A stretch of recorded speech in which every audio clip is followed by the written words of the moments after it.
നമസ്കാരം, BSD YouTube ചാനലിലേക്ക് ഏവർക്കും സ്വാഗതം. സുഹൃത്തുക്കളെ, നമ്മൾ ഇന്ന് വളരെ ഇമ്പോർട്ടന്റ് ആയിട്ട് ഒരു ടോപ്പിക്കാണ് നോക്കാൻ പോകുന്നത്.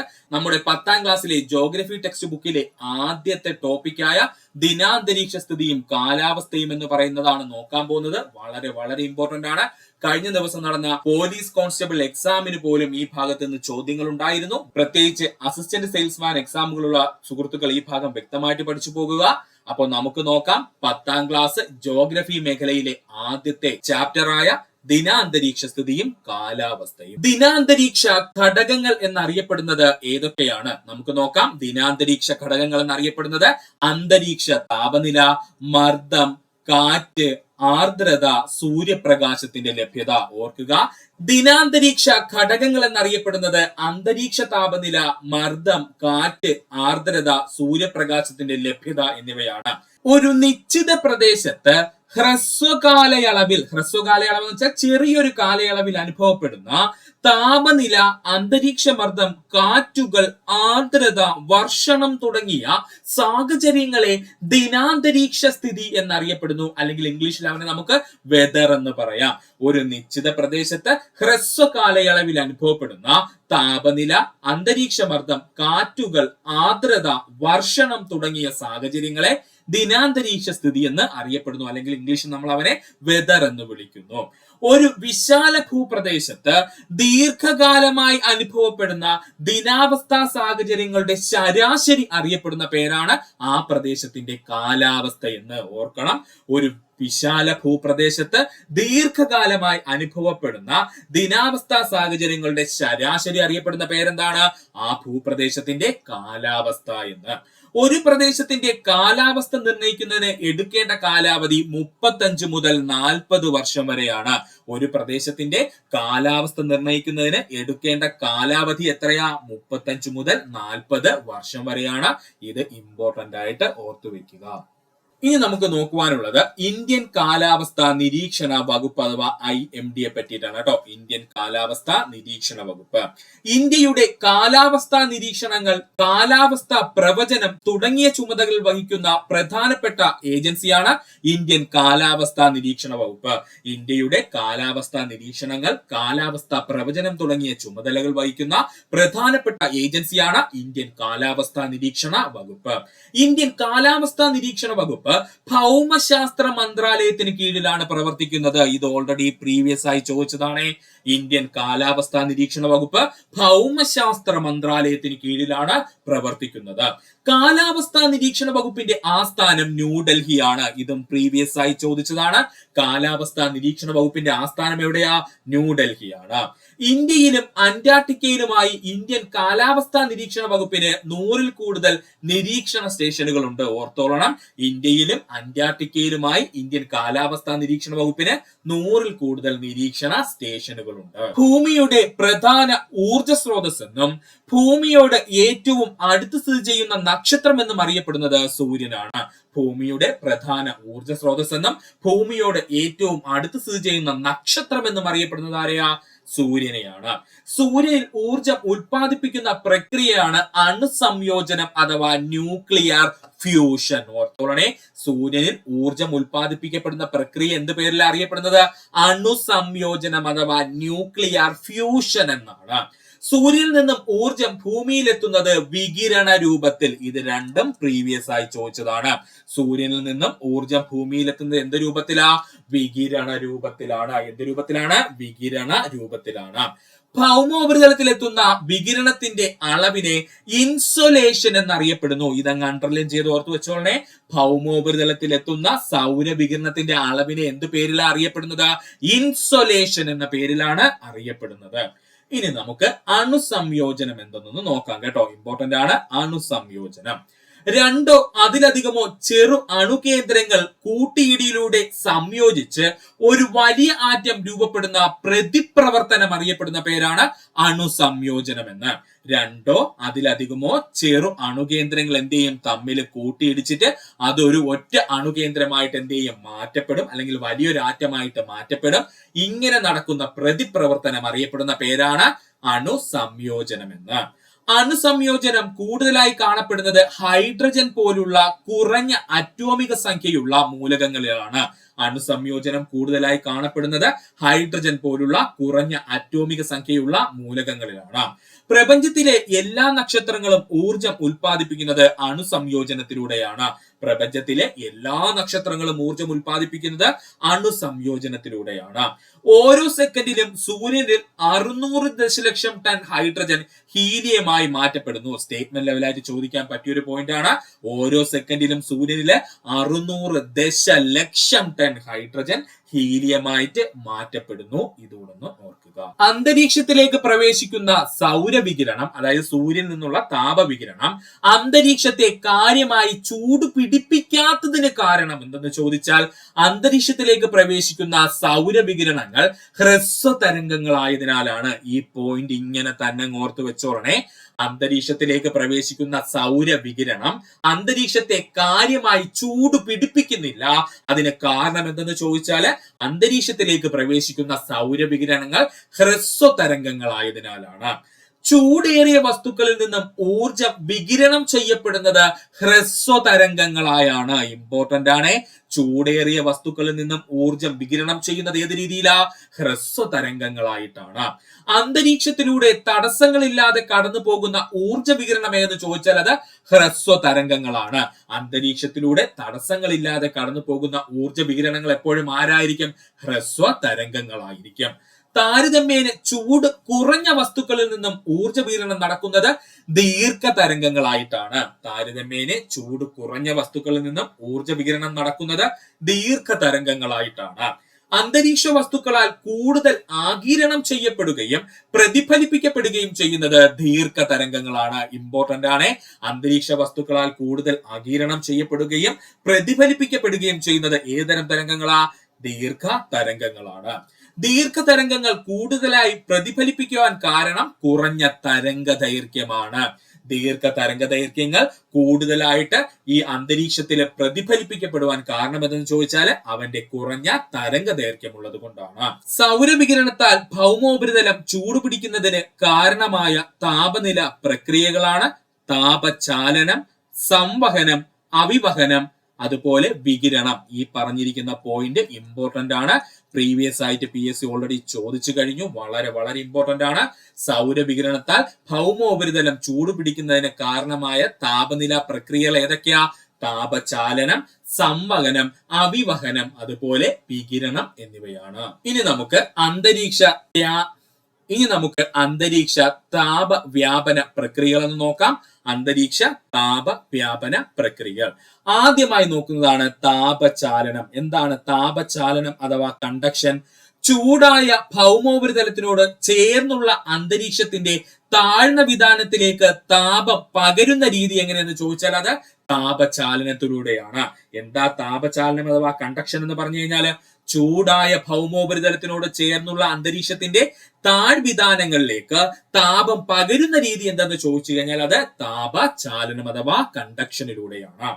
രണ്ടാമത്തതാണ് സംവഹനം അഥവാ കൺവെക്ഷൻ. സംവഹനം അഥവാ കൺവെക്ഷൻ ഭൂമിയോടടുത്തുള്ള അന്തരീക്ഷ വായു ചൂട് പിടിച്ച് വികസിച്ച് മുകളിലേക്ക് ഉയരുന്നതിലൂടെ കൂടുതൽ ഉയരങ്ങളിലേക്ക് താപം വ്യാപിക്കുന്നു. ഇതിനെ വിളിക്കുന്ന പേരാണ് സംവഹനം അഥവാ കൺവെക്ഷൻ എന്ന്. അപ്പോ ഭൂമിയോട് അടുത്തുള്ള അന്തരീക്ഷ വായു ചൂട് പിടിച്ചാൽ ഉടനെ എന്ത് ചെയ്യും? വായുവിന് ഭാരം കുറയും. വായു മുകളിലേക്ക് എന്ത് ചെയ്യും? ഉയരുന്നു. ഇതോടെ കൂടുതൽ ഉയരങ്ങളിലേക്ക് താപം എന്ത് ചെയ്യും? വ്യാപിക്കും. ഇതിനെ പറയുന്ന പേരാണ് സംവഹനം അഥവാ കൺവെക്ഷൻ എന്ന്. മൂന്നാമത്തതാണ് അഭിവഹനം. എന്താണ് അഭിവഹനം? കാറ്റിലൂടെ തിരശ്ചീന തലത്തിൽ താപം വ്യാപിക്കുവാണെങ്കിൽ അതിനെ നമുക്ക് അഭിവഹനം അഥവാ അഡ്വെക്ഷൻ എന്ന് പറയാം. ഓർക്കുക, അഭിവഹനം എന്ന് പറഞ്ഞാൽ എന്താണ്?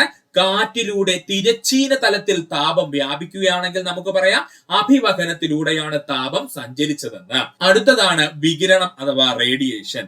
ഭൗമോപരിതലം ചൂടുപിടിക്കുന്നതോടെ ദീർഘതരംഗങ്ങളായി ഭൗമോപരിതലത്തിൽ നിന്നും ഊർജം പുറന്തള്ളപ്പെടുന്നു. ഇതെന്തിന് ഉദാഹരണമാണ്? വികിരണത്തിന് ഉദാഹരണമാണ്. ഒന്നുമില്ല, നമ്മുടെ ഭൂമി എന്താണ് നന്നായിട്ട് ചൂട് പിടിച്ച് കിടക്കുകയാണെന്ന് കരുതുക. കുറെ കഴിയുമ്പോൾ എന്താണ് ഭൂമിക്ക് അതിന്റെ താപം പുറത്തു കളയേണ്ട സിറ്റുവേഷൻ വരും. കാരണം എന്താ? ഒരുപാട് താപം ഭൂമി സ്വീകരിച്ചു കഴിഞ്ഞു. ഇനി എന്താണ്? ആ താപം മുഴുവൻ പുറത്തു കളയണം. അങ്ങനെ താപം ഭൂമി പുറത്തു കളയുന്നത് ഏത് രീതിയിലാണ്? വികിരണ രീതിയിലാണ്, അതാണ് ഉദ്ദേശിക്കുന്നത് കേട്ടോ. അപ്പൊ എന്താണ് വികിരണം അഥവാ റേഡിയേഷൻ എന്ന് പറഞ്ഞു കഴിഞ്ഞാൽ ഭൗമോപരിതലം ചൂടുപിടിക്കുന്നതോടെ ദീർഘതരംഗങ്ങളായി ഭൗമോപരിതലത്തിൽ നിന്നും ഊർജ്ജം എങ്ങോട്ട് പുറന്തള്ളും? തിരിച്ച് സ്പേസിലോട്ട് അങ്ങ് പുറന്തള്ളും. ഇത് ഏത് രീതിയിലാ? വികിരണ രീതിയിൽ എന്നാണ് ഇവിടെ പറഞ്ഞിരിക്കുന്നത്. ഭൗമോപരിതലത്തിൽ നിന്നും ദീർഘതരംഗങ്ങളായി ഊർജ്ജം പുനഃവികിരണം ചെയ്യപ്പെടുന്ന പ്രക്രിയ അറിയപ്പെടുന്നതാണ് ഭൗമ വികിരണം എന്ന്. ഇമ്പോർട്ടന്റ് ആണ്, പ്രീവിയസ് ആണ്, ഓർക്കുക. ഭൗമോപരിതലത്തിൽ നിന്നും ദീർഘതരംഗങ്ങളായി ഊർജം പുനഃവികിരണം ചെയ്യപ്പെടുന്ന പ്രക്രിയ അറിയപ്പെടുന്ന പേരാണ് ഭൗമ വികിരണം എന്ന്. ഭൗമ വികിരണത്തെ അന്തരീക്ഷത്തിലെ കാർബൺ ഡൈ ഓക്സൈഡ് പോലുള്ള ഹരിതഗ്രഹ വാതകങ്ങൾ ആഗിരണം ചെയ്യുകയും അന്തരീക്ഷം ചൂട് പിടിപ്പിക്കുകയും കാരണമാകുന്നു. ഈ പ്രതിഭാസം അറിയപ്പെടുന്ന പേരാണ് ഹരിതഗ്രഹ പ്രഭാവം എന്ന്. ഓർക്കണേ, ഭൗമ വികിരണത്തെ അന്തരീക്ഷത്തിലെ കാർബൺ ഡൈ ഓക്സൈഡ് പോലുള്ള ഹരിതഗ്രഹ വാതകങ്ങൾ ആഗിരണം ചെയ്യുന്നത് അന്തരീക്ഷം ചൂട് പിടിക്കുന്നതിന് കാരണമാകുന്നു. ഈ പ്രതിഭാസം അറിയപ്പെടുന്ന പേരെന്താ? ഹരിതഗ്രഹ പ്രഭാവമാണ്.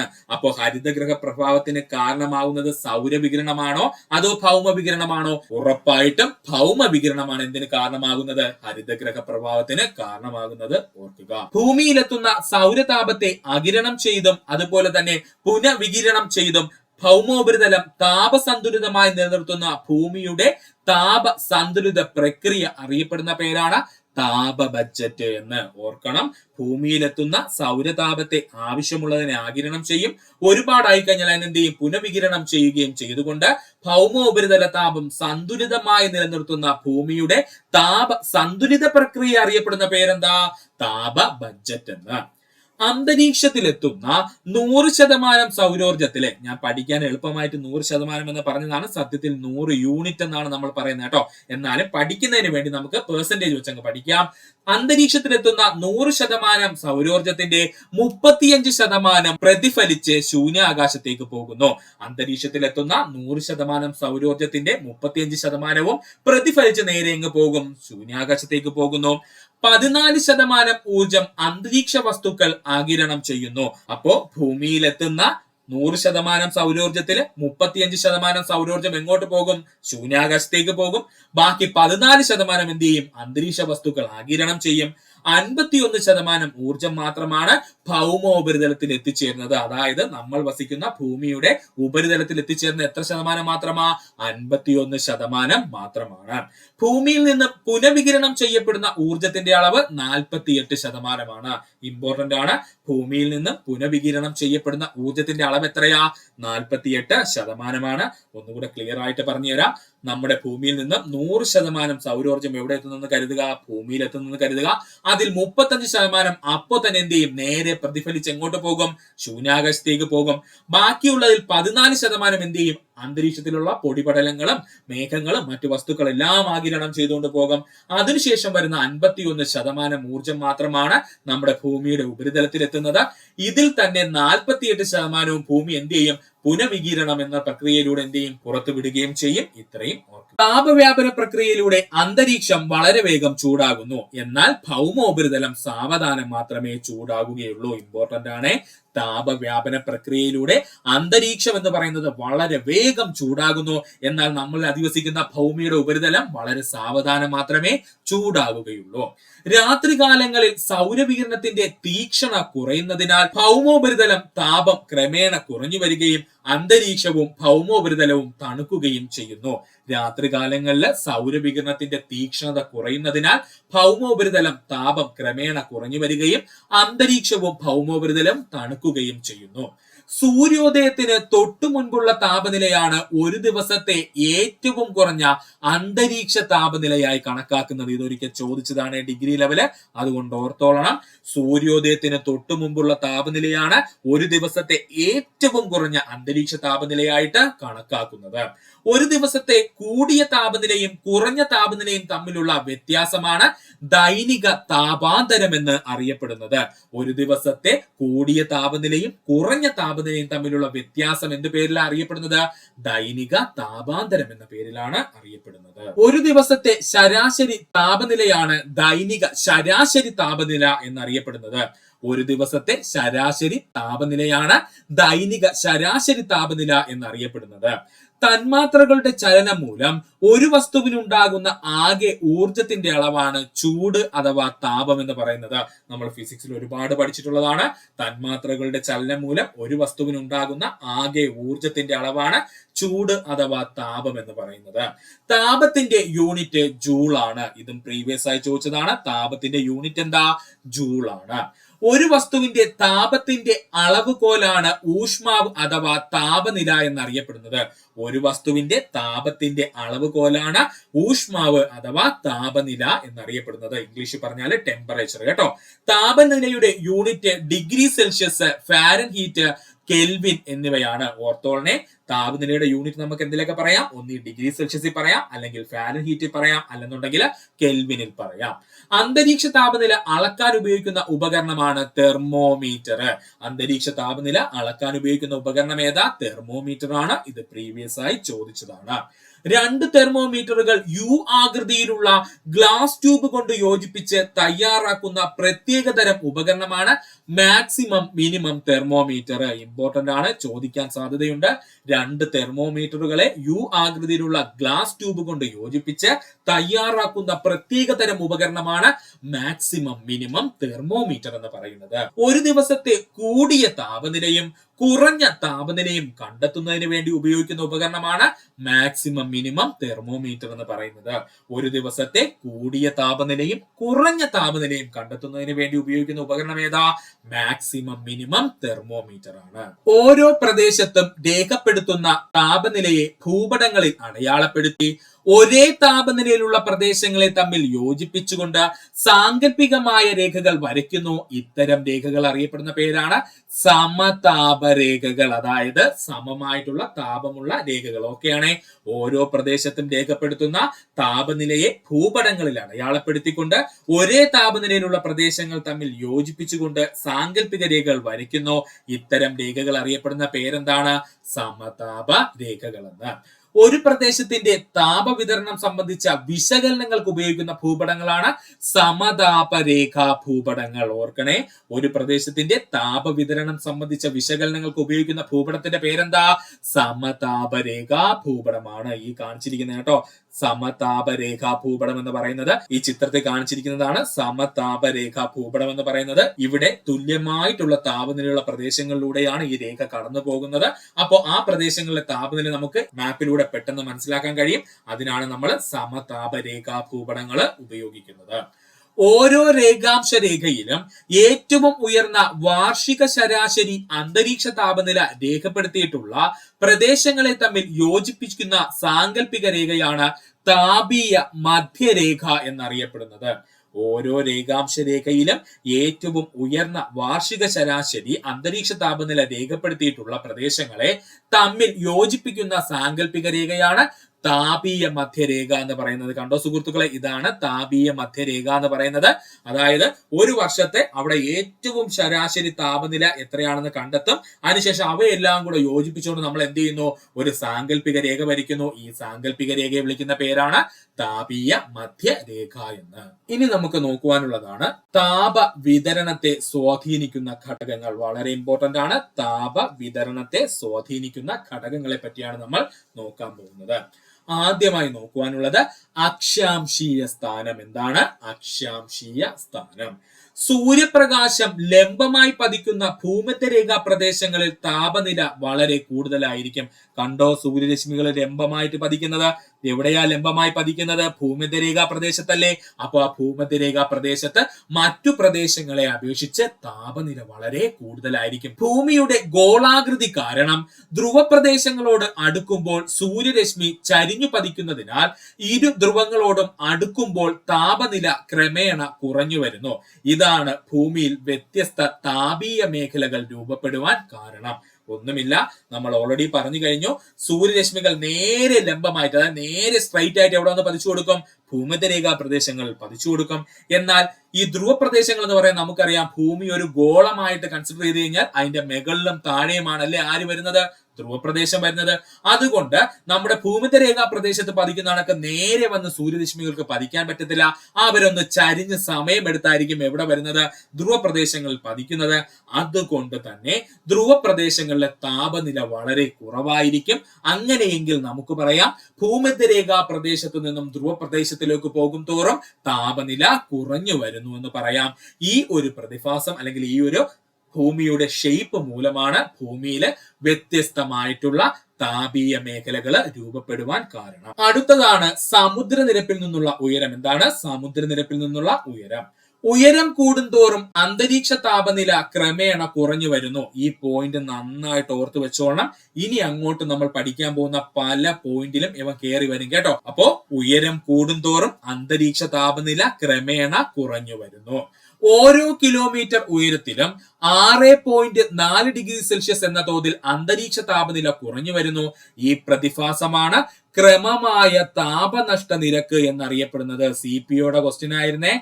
ഓരോ കിലോമീറ്റർ ഉയരത്തിലും 6.4 ഡിഗ്രി സെൽഷ്യസ് എന്ന തോതിൽ അന്തരീക്ഷ താപനില കുറഞ്ഞു വരുന്നു. ഈ പ്രതിഭാസമാണ് ക്രമമായ താപനഷ്ട നിരക്ക് എന്ന് പറയുന്നത്. കഴിഞ്ഞ ദിവസം നടന്ന CPOയുടെ ക്വസ്റ്റ്യൻ ആയിരുന്നു ഇത്. അതുകൊണ്ട് തന്നെ വളരെ ഇമ്പോർട്ടന്റ് ആണ് ഈ ടോപ്പിക്ക്, ഓർക്കുക. അടുത്തതാണ് കരയും കടലും വ്യത്യസ്തമായി ചൂട് പിടിക്കുന്നത്. കരയും കടലും വ്യത്യസ്തമായിട്ട് ചൂട് പിടിക്കുന്നത്. സമുദ്രോപരിതലത്തെ അപേക്ഷിച്ച് കര വളരെ വേഗം ചൂട് പിടിക്കുകയും തണുക്കുകയും ചെയ്യുന്നു. ഏറ്റവും ഇമ്പോർട്ടന്റ് പോയിന്റ് ആണ്, ഓർക്കണം. സമുദ്രോപരിതലത്തെ അപേക്ഷിച്ച് കര വളരെ വേഗം ചൂട് പിടിക്കുകയും അതുപോലെ തന്നെ വളരെ വേഗം തണുക്കുകയും ചെയ്യും. ഇതിനാൽ കരഭാഗങ്ങളിൽ ഉഷ്ണകാലത്ത് അഥവാ ചൂട് കാലത്ത് അന്തരീക്ഷ താപം കൂടുതലും എന്നാൽ ശൈത്യകാലം അഥവാ തണുപ്പ് കാലത്ത് അന്തരീക്ഷ താപനില വളരെ കുറവുമായിരിക്കും. ഓക്കെയാണേ. അപ്പോ സമുദ്രത്തിനോട് ചേർന്ന് നമുക്കറിയാം അന്തരീക്ഷമുണ്ട്, കരയോട് ചേർന്നും അന്തരീക്ഷമുണ്ട്.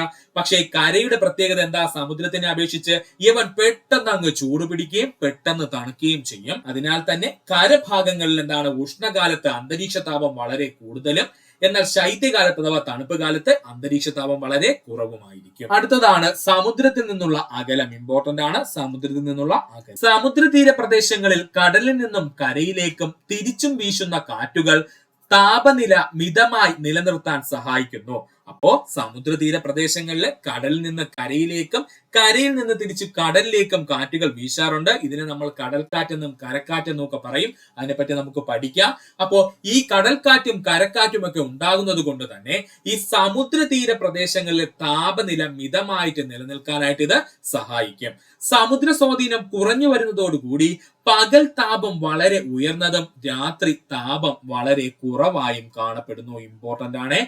സമുദ്ര സ്വാധീനം കുറഞ്ഞു വരുന്നതോടുകൂടി പകൽ താപം വളരെ ഉയർന്നതും രാത്രി താപം വളരെ കുറവായും കാണപ്പെടുന്നു.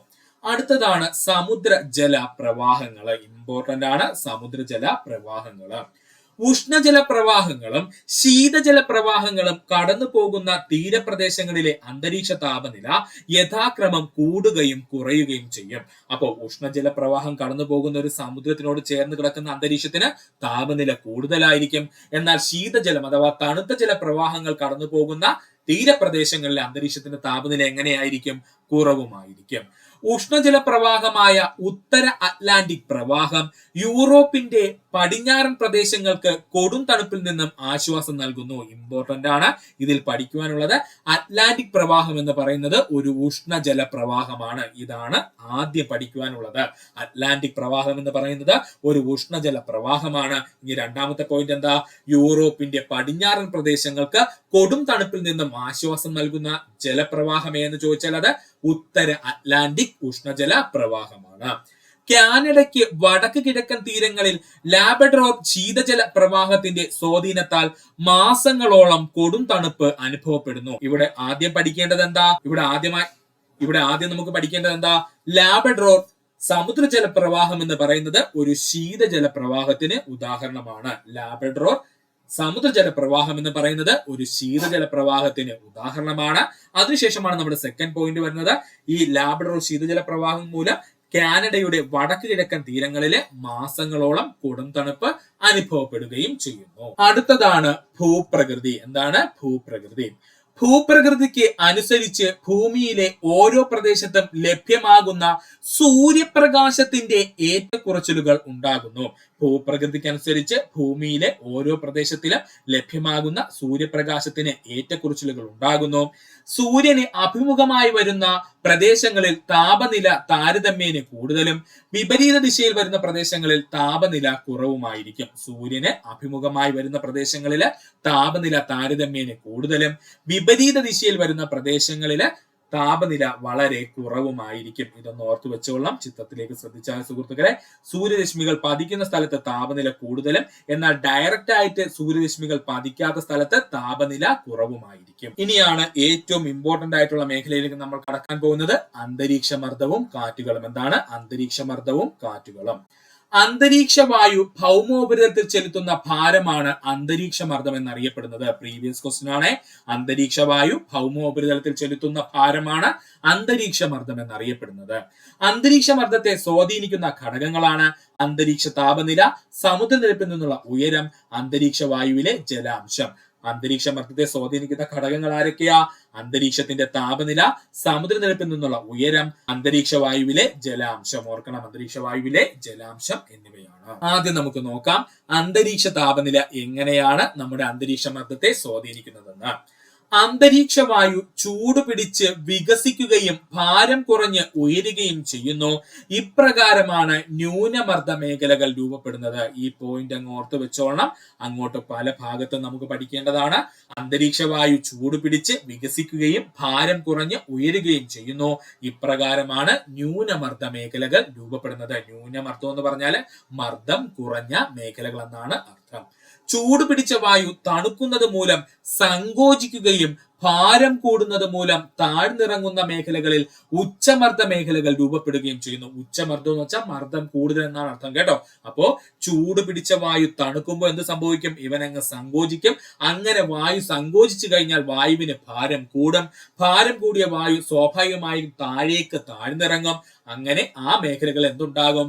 ഉച്ചമർദ്ദ മേഖലകൾ രൂപപ്പെടുകയും ചെയ്യുന്നു. അടുത്തതാണ് സമുദ്രനിരപ്പിൽ നിന്നുള്ള ഉയരം എങ്ങനെയാണ് നമ്മുടെ അന്തരീക്ഷ മർദ്ദത്തെ സ്വാധീനിക്കുന്നത് നമുക്കൊന്ന് നോക്കാം. സമുദ്രനിരപ്പിൽ നിന്നുള്ള ഉയരം എങ്ങനെയാണ് അന്തരീക്ഷ മർദ്ദത്തെ സ്വാധീനിക്കുന്നത്? സമുദ്രനിരപ്പിൽ നിന്നും ഉയരം കൂടും തോറും അന്തരീക്ഷ വാതകങ്ങളുടെ സാന്ദ്രത കുറയുന്നു. ഇതിനാൽ അന്തരീക്ഷ മർദ്ദവും കുറയുന്നു. സമുദ്രനിരപ്പിൽ നിന്നും ഉയരം കൂടും തോറും അന്തരീക്ഷ വാതകങ്ങളുടെ സാന്ദ്രത കുറയുന്നു. ഇതിനാൽ അന്തരീക്ഷ മർദ്ദവും കുറയുന്നു. ഓരോ 10 മീറ്ററിനും 1 മില്ലി ബാർ എന്ന തോതിൽ ലംബതലത്തിൽ അന്തരീക്ഷ മർദ്ദം കുറയുന്നു. ഓർക്കുക, ഓരോ 10 മീറ്റർ ഉയരത്തിലും 1 മില്ലി ബാർ എന്ന തോതിൽ ലംബതലത്തിൽ അന്തരീക്ഷ മർദ്ദം കുറയുന്നുണ്ട്. അടുത്തതാണ് ബാരോമീറ്റർ. ആരാണ്? ബാരോമീറ്റർ. അന്തരീക്ഷ മർദ്ദം അളക്കാൻ ഉപയോഗിക്കുന്ന ഉപകരണമാണ് ബാരോമീറ്റർ. അന്തരീക്ഷ മർദ്ദം അളക്കാൻ ഉപയോഗിക്കുന്ന ഉപകരണം ഏതാണ്? ബാരോമീറ്റർ ആണ്. പ്രധാനമായും ഉപയോഗിക്കുന്ന ബാരോമീറ്ററുകളാണ് അനിറോയിഡ് മീറ്ററും മെർക്കുറി ബാരോമീറ്ററും. ഓർത്തോളനെ, പ്രധാനമായും ഉപയോഗിക്കുന്ന ബാരോമീറ്ററുകളാണ് അനിറോയിഡ് മീറ്ററും അതുപോലെ മെർക്കുറി ബാരോമീറ്ററും. അന്തരീക്ഷ മർദ്ദം രേഖപ്പെടുത്തുന്നതിന് സാധാരണയായി മില്ലി ബാർ, ഹെക്ടോ പാസ്കൽ എന്നീ യൂണിറ്റുകൾ ഉപയോഗിക്കുന്നു. അന്തരീക്ഷ മർദ്ദം രേഖപ്പെടുത്തുന്നതിന് സാധാരണയായി മില്ലി ബാർ, ഹെക്ടോ പാസ്കൽ എന്നീ യൂണിറ്റുകളാണ് ഉപയോഗിക്കുന്നത്. ഇത് പ്രീവിയസ് ആയി ചോദിച്ചതാണ്. ഭൗമോപരിതലത്തിന്റെ ശരാശരി മർദ്ദം 1013.2 മില്ലി ബാർ അഥവാ ഹെക്ടോ പാസ്കൽ ആണ്. ഇതും പ്രീവിയസ് ആയി ചോദിച്ചതാണ്. ഭൗമോപരിതലത്തിന്റെ ശരാശരി മർദ്ദം എത്രയാ? 1013.2 മില്ലി ബാർ, അല്ലെങ്കിൽ നമുക്ക് പറയാം 1013.2 ഹെക്ടോ പാസ്കൽ ആണ്. നമ്മുടെ ശരീരത്തിൽ അന്തരീക്ഷ വായു ചെലുത്തുന്ന കനത്ത മർദ്ദം നമുക്ക് അനുഭവപ്പെടാത്തതിന് കാരണം തത്തുല്യമായി ശരീരം പ്രതിമർദ്ദം ചെലുത്തുന്നതിനാലാണ്. നമ്മുടെ ശരീരത്തിലെ അന്തരീക്ഷ വായു ചെലുത്തുന്ന കനത്ത മർദ്ദം നമുക്ക് അനുഭവപ്പെടാത്തതിന് കാരണം എന്താ? തത്തുല്യമായിട്ട് നമ്മുടെ ശരീരം പ്രതിമർദ്ദം ചെലുത്തുന്നതിനാൽ. അടുത്തതാണ് അന്തരീക്ഷ വായുവിലെ ജലാംശം. നമ്മൾ ഓൾറെഡി പറഞ്ഞു കഴിഞ്ഞു, അന്തരീക്ഷ വായുവിലെ ജലാംശവും നമ്മുടെ അന്തരീക്ഷ മർദ്ദത്തെ സ്വാധീനിക്കുന്നുണ്ടെന്ന്. അപ്പൊ നമുക്ക് നോക്കാം അന്തരീക്ഷ വായുവിലെ ജലാംശം എങ്ങനെയാണ് അന്തരീക്ഷ മർദ്ദത്തെ സ്വാധീനിക്കുന്നതെന്ന്. അന്തരീക്ഷ വായുവിൽ അടങ്ങിയിരിക്കുന്ന ജലാംശത്തിന്റെ അളവാണ് ആർദ്രത എന്ന പേരിൽ അറിയപ്പെടുന്നത്. അന്തരീക്ഷ വായുവിൽ അടങ്ങിയിരിക്കുന്ന ജലാംശത്തിന്റെ അളവ് എന്താണ്? ആർദ്രത എന്ന പേരിൽ അറിയപ്പെടുന്നു. ഇത് പ്രീവിയസ് ആയി ചോദിച്ചതാണ്. വായുവിൽ ജലാംശം കൂടുമ്പോൾ നൈട്രജൻ, ഓക്സിജൻ തുടങ്ങിയ ഭാരം കൂടിയ വാതകങ്ങളുടെ സ്ഥാനത്ത് ജലതന്മാത്രകൾ ഇടം പിടിക്കുന്നു. വായുവിൽ ജലാംശം കൂടുമ്പോൾ നൈട്രജൻ, ഓക്സിജൻ തുടങ്ങിയ ഭാരം കൂടിയ വാതകങ്ങളുടെ സ്ഥാനത്ത് ജലതന്മാത്രകൾ ഇടം പിടിക്കുന്നു. ജലതന്മാത്രകൾക്ക് ഭാരം കുറവായതിനാൽ വരണ്ട വായുവിനെ അപേക്ഷിച്ച് ആർദ്രവായുവിൽ അന്തരീക്ഷമർദ്ദം കുറവായിരിക്കും. ഇതാണ് കാരണം കേട്ടോ. ജലതന്മാത്രകൾക്ക് ഭാരം കുറവായതിനാൽ വരണ്ട വായുവിനെ അപേക്ഷിച്ച് ആർദ്രതയുള്ള വായുവില് അന്തരീക്ഷമർദ്ദം കുറവായിരിക്കും. ഇളം കാറ്റ് മുതൽ കൊടുങ്കാറ്റ് വരെ രൂപപ്പെടുവാൻ കാരണം അന്തരീക്ഷമർദ്ദത്തിലെ ഏറ്റക്കുറച്ചിലുകളാണ് കേട്ടോ. ഇളം കാറ്റ് മുതൽ കൊടും കാറ്റ് വരെ രൂപപ്പെടുവാൻ കാരണം അന്തരീക്ഷമർദ്ദത്തിലെ ഈ ഏറ്റക്കുറച്ചിലുകളാണ്. അന്തരീക്ഷമർദ്ദത്തെ ഭൂപടങ്ങളിൽ രേഖപ്പെടുത്തി ഒരേ മർദ്ദമുള്ള പ്രദേശങ്ങളെ തമ്മിൽ യോജിപ്പിച്ചുകൊണ്ട് വരയ്ക്കുന്ന സാങ്കല്പിക രേഖകളാണ് സമമർദ്ദ മേഖലകൾ എന്ന പേരിൽ അറിയപ്പെടുന്നത്. ഇമ്പോർട്ടന്റ് ആണ്, ഓർക്കുക. അന്തരീക്ഷമർദ്ദത്തെ ഭൂപടങ്ങളിൽ രേഖപ്പെടുത്തി ഒരേ മർദ്ദമുള്ള പ്രദേശങ്ങളെ തമ്മിൽ യോജിപ്പിച്ചുകൊണ്ട് വരയ്ക്കുന്ന സാങ്കല്പിക രേഖകൾ അറിയപ്പെടുന്ന പേരെന്താണ്? സമമർദ്ദ രേഖകൾ എന്ന്. താപവും മർദ്ദവും വിപരീത അനുപാതത്തിലായതിനാൽ ഭൗമോപരിതലത്തിൽ താപം കുറഞ്ഞ മേഖലകളിൽ അന്തരീക്ഷമർദ്ദം കൂടുതലായിരിക്കും. ഇമ്പോർട്ടന്റ് ആണ്. താപവും മർദ്ദവും വിപരീത അനുപാതത്തിലായതിനാൽ ഭൗമോപരിതലത്തിൽ താപം കുറഞ്ഞ മേഖലകളിൽ അന്തരീക്ഷമർദ്ദം വളരെ കൂടുതലായിരിക്കും. താപം കൂടിയ ഭൂമധ്യരേഖാ പ്രദേശത്തു നിന്നും ധ്രുവ പ്രദേശങ്ങളിലേക്ക് പോകും തോറും അന്തരീക്ഷമർദ്ദം വർദ്ധിക്കുന്നു. ഇത് പ്രീവിയസ് ആയി ചോദിച്ചതാണ്. കാരണം എന്താ? നമ്മൾ ഓൾറെഡി പറഞ്ഞു കഴിഞ്ഞു. താപം കൂടിയാൽ മർദ്ദം എന്ത് ചെയ്യും? കുറയും. കാരണം ഇവന്മാര് വിപരീത അനുപാതത്തിലാണ്. അതുകൊണ്ട് തന്നെ താപം കൂടുതലുള്ള ഭൂമധ്യരേഖാ പ്രദേശത്തു നിന്നും ധ്രുവ പ്രദേശത്തേക്ക് പോകുമ്പോൾ സ്വാഭാവികമായിട്ട് മർദ്ദം എന്ത് ചെയ്യും? വർദ്ധിച്ചു വരും. ഭൂമിയുടെ ഭ്രമണം മൂലം ചില പ്രത്യേക അക്ഷാംശ മേഖലകളിൽ പ്രത്യേക മർദ്ദമേഖലകൾ രൂപപ്പെടുന്നു. ഇവയെ ആഗോള മർദ്ദമേഖലകൾ എന്ന് അറിയപ്പെടുന്നു. ഭൂമിയുടെ ഭ്രമണം മൂലം ചില പ്രത്യേക അക്ഷാംശ മേഖലകളിൽ പ്രത്യേക മർദ്ദമേഖലകൾ തന്നെ രൂപപ്പെടാറുണ്ട്. ഇവയെ ആഗോള മർദ്ദമേഖലകൾ എന്നും അറിയപ്പെടുന്നു. അപ്പോ നമുക്ക് പ്രധാനപ്പെട്ട ആഗോള മർദ്ദമേഖല അങ്ങ് പഠിക്കാം. ഇത് വളരെ ഇമ്പോർട്ടന്റ് ആണ്. കാരണം ഡിഗ്രി മുതൽ LGS വരെയുള്ള ഏതൊരു എക്സാം എടുത്താലും ഈ ഒരു ഭാഗത്ത് നിന്ന് നമുക്കൊരു ക്വസ്റ്റ്യൻ പ്രതീക്ഷിക്കാം. ഒരുപാട് ചോദ്യങ്ങൾ ഓൾറെഡി PSC ചോദിച്ചിട്ടുമുണ്ട്. അപ്പോൾ നമുക്ക് വ്യക്തമായി പഠിക്കേണ്ട കാര്യമാണ് ആഗോള മർദ്ദ മേഖലകൾ. ആദ്യമായി നമ്മൾ നോക്കാൻ പോകുന്നത് ഭൂമധ്യരേഖ ന്യൂനമർദ്ദ മേഖലയാണ്. ഭൂമധ്യരേഖ ന്യൂനമർദ്ദ മേഖല. ഭൂമധ്യരേഖാ പ്രദേശത്ത് ഉയർന്ന താപനില കാരണം വായു ചൂടായി വികസിക്കുന്നത് മൂലം അന്തരീക്ഷ മർദ്ദം കുറവായിരിക്കും. അതിനാൽ ഈ പ്രദേശങ്ങളെ ഭൂമധ്യരേഖ ന്യൂനമർദ്ദ മേഖല എന്നറിയപ്പെടുന്നു. ഭൂമധ്യരേഖാ പ്രദേശത്ത് ഉയർന്ന താപനില കാരണം വായു ചൂടായി വികസിക്കുന്നത് മൂലം അന്തരീക്ഷ മർദ്ദം കുറവായിരിക്കും. അതിനാൽ ഈ പ്രദേശങ്ങളെ ഭൂമധ്യരേഖ ന്യൂനമർദ്ദ മേഖലകൾ എന്ന് അറിയപ്പെടുന്നു. സുഹൃത്തുക്കളെ, ചിത്രത്തിൽ ശ്രദ്ധിക്കുക. ഈ കാണിച്ചിരിക്കുന്ന മധ്യരേഖ ന്യൂനമർദ്ദ മേഖലയില്ലേ, ഇതിനെ തന്നെയാണ് ഭൂമധ്യരേഖ ന്യൂനമർദ്ദ മേഖല എന്ന് പറയുന്നത്. ഇവിടെ എന്താ സംഭവിക്കുന്നത്? നമ്മൾ ഓൾറെഡി പറഞ്ഞു കഴിഞ്ഞു. സൂര്യപ്രകാശം ഡയറക്റ്റ് വന്ന് ഇവിടെ പതിക്കുന്നുണ്ടെന്ന് പറഞ്ഞു. ഈ ഭൂമധ്യരേഖാ പ്രദേശത്ത് പതിക്കുന്നുണ്ടെന്ന് പറഞ്ഞു. സ്വാഭാവികമായിട്ടും ഇവിടത്തെ താപനില എന്തായിരിക്കും? അല്ലെങ്കിൽ ടെമ്പറേച്ചർ വളരെ കൂടുതലായിരിക്കും മറ്റുള്ള മേഖലകളെ അപേക്ഷിച്ച്. അങ്ങനെയാണെന്നുണ്ടെങ്കിൽ ഇവിടെ എന്ത് ചെയ്യും? കൂടുതലായിട്ട് വായു ചൂട് പിടിക്കുകയും ചൂട് പിടിച്ച വായുവിന് എന്ത് സംഭവിക്കും? വികസിക്കും. വികസിച്ചു കഴിഞ്ഞാൽ സ്വാഭാവികമായിട്ടും വായുവിന് ഭാരം കുറയും. ഇങ്ങനെ വായുവിന് ഭാരം കുറഞ്ഞാൽ പിന്നെ വായു ആ അറ്റ്മോസ്ഫിയറിൽ നിൽക്കോ? ഇല്ല. അവൻ എന്ത് ചെയ്യും? നേരെ മുകളിലോട്ട് പോകും അല്ലെ. അതായത് നമ്മുടെ അന്തരീക്ഷത്തിന്റെ മുകൾ പാളികളിലേക്ക് എന്ത് ചെയ്യും? ഈ വായു പോകും. സ്വാഭാവികമായിട്ടും ഈ പ്രദേശത്ത് എന്താണ്? ന്യൂനമർദ്ദം അനുഭവപ്പെടുകയും ചെയ്യും. ഓക്കെ ആണേ. അപ്പൊ ഭൂമധ്യരേഖാ പ്രദേശത്ത് അനുഭവപ്പെടുന്ന എന്ത് തരം മർദ്ദമാ? ന്യൂനമർദ്ദ മേഖലയാണ്. ഓർത്തോളണം. ഭൂമധ്യരേഖാ പ്രദേശത്ത് ഏതരം മർദ്ദമാണ് അനുഭവപ്പെടുന്നത്? ന്യൂനമർദ്ദമാണ് അനുഭവപ്പെടുന്നത്. കാരണം എന്താ? സൂര്യപ്രകാശം ഡയറക്റ്റ് വന്ന് ഭൂമധ്യരേഖാ പ്രദേശത്ത് പതിക്കുന്നതിനാൽ താപനില വളരെ കൂടുതലായിരിക്കും. താപം കൂടിക്കഴിഞ്ഞാൽ അവിടെയുള്ള വായു പെട്ടെന്ന് ചൂട് പിടിക്കും. വായു ചൂട് പിടിച്ചു കഴിഞ്ഞാൽ ഉറപ്പായിട്ടും വായു വികസിക്കുകയും അങ്ങനെ വായു വികസിച്ചു കഴിഞ്ഞാൽ അത് മുകളിലേക്ക് ഉയരുകയും ചെയ്യും. അങ്ങനെ നമ്മുടെ ഭൂമധ്യരേഖാ പ്രദേശത്ത് ന്യൂനമർദ്ദം അനുഭവപ്പെടുകയും ചെയ്യും. ഓക്കെയാണ്. രണ്ടാമത്തെ പോയിന്റ്, ഭൂമധ്യരേഖാ പ്രദേശങ്ങളിൽ വായു പ്രവാഹം ലംബദിശയിലായതിനാൽ ഈ മേഖലയിൽ കാറ്റുകൾ വീശാറില്ല. ഭൂമധ്യരേഖാ പ്രദേശങ്ങളില് വായു പ്രവാഹം എന്ത് രീതിയിലായിരിക്കും സുഹൃത്തുക്കളെ? ലംബമായിട്ട്, അതായത് അങ്ങ് മേലോട്ട് അങ്ങ് വായു പോകുമല്ലേ, ഇങ്ങനെ വായു മുകളിലോട്ട് പോകുന്നത് കൊണ്ട് തന്നെ ഈ മേഖലയിൽ അധികം കാറ്റുകൾ വീശാറില്ല.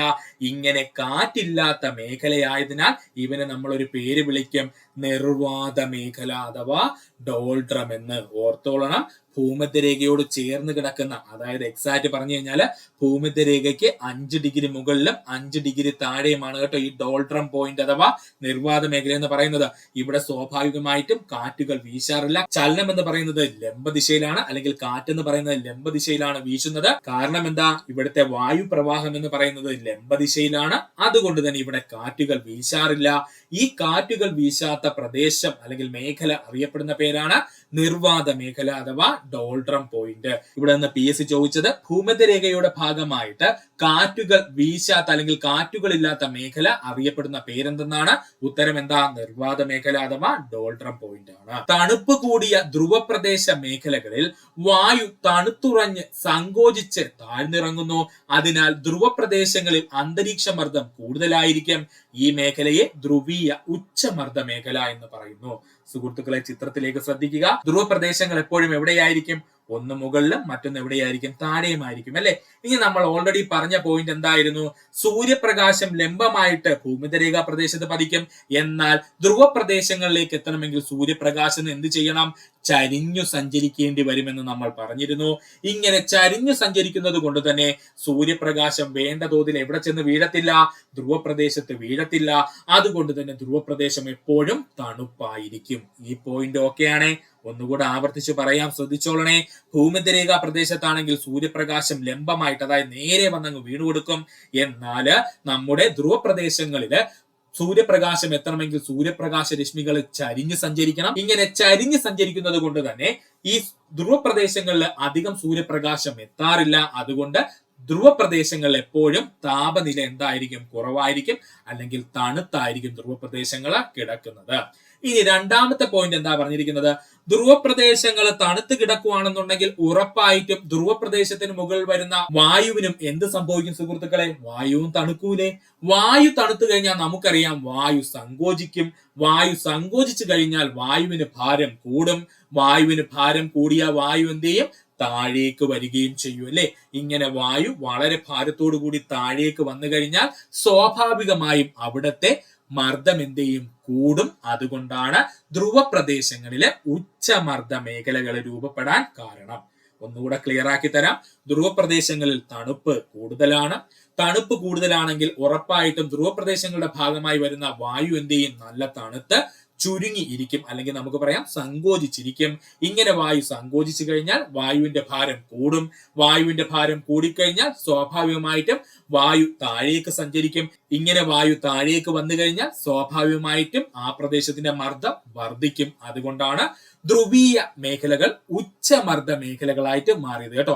അപ്പോ ധ്രുവീയ ഉച്ചമർദ്ദ മേഖലകൾ എന്ന് പറഞ്ഞാൽ ഇതാണ്, ഓർക്കുക. അടുത്തതാണ് ഉപോഷ്ണ ഉച്ചമർദ്ദ മേഖല. എന്താണ് ഉപോഷ്ണ ഉച്ചമർദ്ദ മേഖല? ഇതാണ് ഉപോഷ്ണ ഉച്ചമർദ്ദ മേഖല. ഭൂമധ്യരേഖാ പ്രദേശത്ത് നിന്നും വികസിച്ചുയരുന്ന വായു ഉയർന്ന വിധാനത്തിൽ ധ്രുവങ്ങളെ അഭിമുഖമായി കാറ്റായി വീശുകയും ക്രമേണ തണുത്ത് ഭൂമധ്യരേഖയ്ക്ക് തെക്ക് 30 ഡിഗ്രി വടക്ക് 30 ഡിഗ്രി അക്ഷാംശങ്ങളിൽ താഴ്ന്നിറങ്ങുകയും ചെയ്യുന്നു.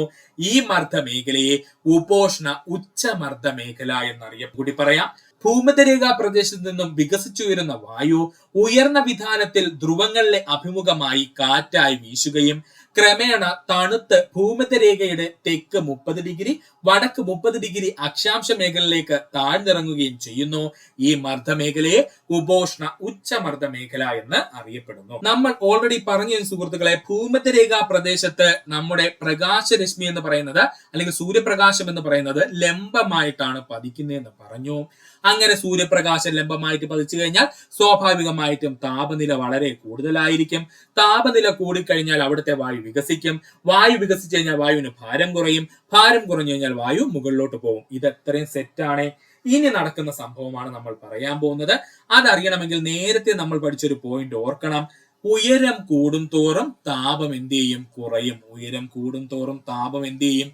കുറയും എന്ന് പറഞ്ഞൊരു കോൺസെപ്റ്റ് നമ്മൾ ആദ്യമായിട്ട് പറയാം. അങ്ങനെയാണെന്നുണ്ടെങ്കിൽ ഭൂമധ്യരേഖ ന്യൂനമർദ്ദ മേഖലയിൽ നിന്നും ഉയർന്നു പൊങ്ങിയ ചൂടുവായു നേരെ ധ്രുവീയ ഉച്ചമർദ്ദ മേഖല, അതായത് ധ്രുവപ്രദേശം നോക്കി ഇങ്ങനെ കാറ്റായിട്ട് വീശുന്ന സമയത്ത് ഉയരം കൂടി നിൽക്കുന്നതിനാൽ ഈ വായു ഓട്ടോമാറ്റിക്കലി വീണ്ടും തണുത്തു തുടങ്ങും. ഓക്കെയാണ്. ഉയരം കൂടിയ ഉറപ്പായിട്ടും താപം കുറയണം. അങ്ങനെയാണെന്നുണ്ടെങ്കിൽ ഭൂമധ്യരേഖയിൽ നിന്നും ചൂട് കൂടി ഉയർന്നു പോയ വായു ധ്രുവപ്രദേശത്തിനെ നോക്കി വീശുന്ന നേരത്ത് അവൻ താനെ എന്ത് ചെയ്യും? തണുത്തു തുടങ്ങും. ഇങ്ങനെ വായു തണുത്ത് കഴിഞ്ഞാൽ എന്ത് ചെയ്യും? സ്വാഭാവികമായിട്ടും വായു പിന്നെയും ചുരുങ്ങും. ചുരുങ്ങിക്കഴിഞ്ഞാൽ വായുവിന് ഭാരം കൂടും. ഭാരം കൂടിയ വായു താഴോട്ട് വരും. പക്ഷെ അത് താഴോട്ട് വരുമ്പോൾ അത് എവിടെ എത്തിയിരിക്കും? ഏകദേശം നമ്മുടെ ഭൂമധ്യരേഖയ്ക്ക് 30 ഡിഗ്രി വടക്കും, അല്ലെങ്കിൽ നമുക്ക് പറയാം ഭൂമധ്യരേഖയ്ക്ക് 30 ഡിഗ്രി തെക്കുമുള്ള ഏരിയയിലായിരിക്കും പ്രധാനമായിട്ടും ഇവൻ എന്ത് ചെയ്തത്? തണുത്തുറഞ്ഞ് താഴോട്ട് വരുന്നത്. കാരണം എന്താ? ഓൾറെഡി ധ്രുവീയ ഉച്ചമർദ്ദ മേഖല എത്താൻ പറ്റിയില്ല. അതിനു മുമ്പ് അവൻ തണുത്തു കഴിഞ്ഞു. അതുകൊണ്ട് ഭൂമധ്യരേഖയ്ക്ക് 30 ഡിഗ്രി വടക്കും 30 ഡിഗ്രി തെക്കുമായിട്ടുള്ള പ്രദേശത്ത് ഇവൻ എന്ത് ചെയ്യും? താഴ്ന്നിറങ്ങും. നമുക്കറിയാം വായു താഴ്ന്നിറങ്ങിക്കഴിഞ്ഞാൽ ഉറപ്പായിട്ടും അവിടെ എന്ത് ചെയ്യും? മർദ്ദം വർദ്ധിക്കും. അങ്ങനെ ഉപോഷ്ണ ഉച്ചമർദ്ദ മേഖലകള് രൂപപ്പെടും. അടുത്തതായിട്ട് നമ്മൾ നോക്കാൻ പോകുന്നതാണ് ഉപധ്രുവീയ ന്യൂനമർദ്ദ മേഖല. ഏതാണ് ഉപധ്രുവീയ ന്യൂനമർദ്ദ മേഖല? നമ്മൾ എല്ലാവരും ചിന്തിച്ചു വെച്ചിരുന്ന ഇത്രയും നേരത്തെ കോൺസെപ്റ്റിനെ മൊത്തം മറിച്ച് തലകുത്തി മറിക്കുന്ന ഒരു സംഭവമാണ് ഈ ഉപധ്രുവീയ ന്യൂനമർദ്ദ മേഖല എന്ന് പറയുന്നത്.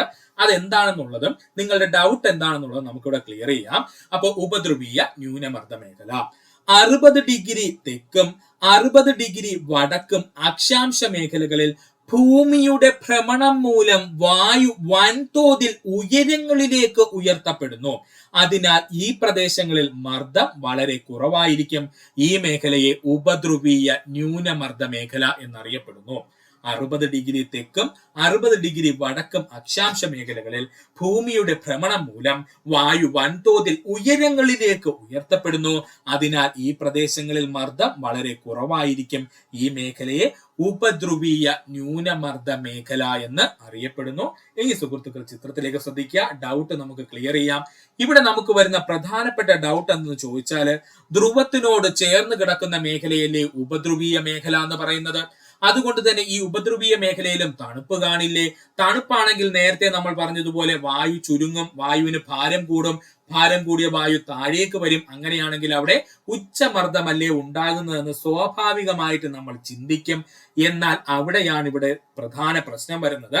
ഭൂമി എന്ന് പറയുന്നത് വളരെ വേഗതയിൽ ചുറ്റിക്കൊണ്ടിരിക്കുന്ന ഒരു ഗ്രഹമാണ്. അത് നമുക്ക് ഫീൽ ചെയ്യുന്നില്ല എന്നേ ഉള്ളൂ. അപ്പൊ വളരെ വേഗതയിൽ ഭൂമി ഇങ്ങനെ ചുറ്റിക്കൊണ്ടിരിക്കുന്നത് കൊണ്ട് തന്നെ ഭൂമിയുടെ 60 ഡിഗ്രി അക്ഷാംശ മേഖലകൾ, അത് തെക്കും വടക്കും കേട്ടോ. 60 ഡിഗ്രി അക്ഷാംശ മേഖല എന്ന് വെച്ചാൽ 60 ഡിഗ്രി വടക്കേ അക്ഷാംശത്തിലും അതുപോലെ തന്നെ 60 ഡിഗ്രി തെക്കേ അക്ഷാംശത്തിലും ഒരു പ്രതിഭാസം നടക്കും.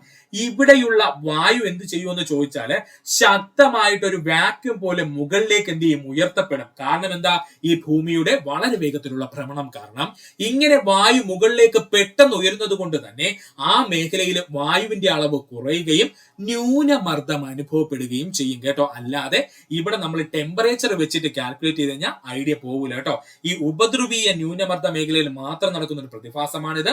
വേറൊന്നുമില്ല. ഭൂമി വളരെ വേഗം ചുറ്റിക്കൊണ്ടിരിക്കുന്ന ഒരു ഗ്രഹമാണെന്ന് നമുക്കറിയാം. അതിനാൽ തന്നെ ഭൂമിയുടെ 60 ഡിഗ്രി വടക്കേ അക്ഷാംശത്തും ഭൂമിയുടെ 60 ഡിഗ്രി തെക്കേ അക്ഷാംശത്തും ഒരു പ്രതിഭാസം നടക്കും. എന്താ പ്രതിഭാസം? ഇവിടെയുള്ള വായു ഒരു വാക്വം പോലെ എന്താണ് വലിച്ചു മുകളിലേക്ക് എടുക്കപ്പെടും. അതായത് അന്തരീക്ഷത്തിന്റെ മുകൾ പാളികളിലേക്ക് എന്ത് ചെയ്യും? വലിച്ചെടുക്കപ്പെടും. ഇങ്ങനെ പെട്ടെന്ന് ഒരു പ്രദേശത്ത് നിന്നും എന്താണ് വൻതോതിൽ വായു മുകളിലേക്ക് വലിച്ചെടുക്കപ്പെട്ട് കഴിഞ്ഞാൽ അവിടെ ഒരു ന്യൂനമർദ്ദം അനുഭവപ്പെടും. കാരണം എന്താ? വായു ഇല്ലെങ്കിൽ മർദ്ദം കുറയും. അപ്പൊ ന്യൂനമർദ്ദം അവിടെ അനുഭവപ്പെടും. അതുകൊണ്ടാണ് നമ്മുടെ ധ്രുവീയ ഉച്ചമർദ്ദ മേഖലയോട് ചേർന്ന് കിടക്കുന്ന ഉപധ്രുവീയ ന്യൂനമർദ്ദ മേഖലയിലെ ന്യൂനമർദ്ദം അനുഭവപ്പെടാൻ കാരണം കേട്ടോ. അവിടെ താപനിലയുമായിട്ട് യാതൊരു ബന്ധവുമില്ല. ടെമ്പറേച്ചർ കൂടുകയോ കുറയുകയോ എന്ത് വേണോ ചെയ്തോ അവിടെ ഒരു വാക്യൂം പോലെ വായുവിനെ ഇങ്ങനെ വലിച്ചു മുകളിലോട്ട് വിട്ടുകൊണ്ടിരിക്കുകയാണ്. അതുകൊണ്ടാണ് ഉപധ്രുവീയ ന്യൂനമർദ്ദ മേഖലയിലെ മർദ്ദം കുറവായിട്ട് അനുഭവപ്പെടുന്നത്. സൂര്യന്റെ അയനം ഭൂമിയിലെ താപ സാഹചര്യങ്ങളെ സ്വാധീനിക്കുന്നതിനാൽ ആഗോള മർദ്ദ മേഖലകളിൽ ആപേക്ഷിക സ്ഥാനമാറ്റം ഉണ്ടാകുന്നു. ഇത് സ്റ്റേറ്റ്മെന്റ് ആയിട്ട് ഓർത്ത് വെച്ചോളണേ. സൂര്യന്റെ അയനം ഭൂമിയിലെ താപ സാഹചര്യങ്ങളെ സ്വാധീനിക്കുന്നതിനാൽ ആഗോള മർദ്ദ മേഖലകളിൽ ആപേക്ഷിക സ്ഥാനമാറ്റം ഉണ്ടാകുന്നു. ഉഷ്ണകാലത്ത് 5 ഡിഗ്രി മുതൽ 10 ഡിഗ്രി വരെ വടക്കോട്ടും ശൈത്യകാലത്ത് 5 ഡിഗ്രി മുതൽ 10 ഡിഗ്രി വരെ തെക്കോട്ടും ആഗോള മർദ്ദ മേഖലകൾക്ക് വ്യതിയാനം സംഭവിക്കുന്നു.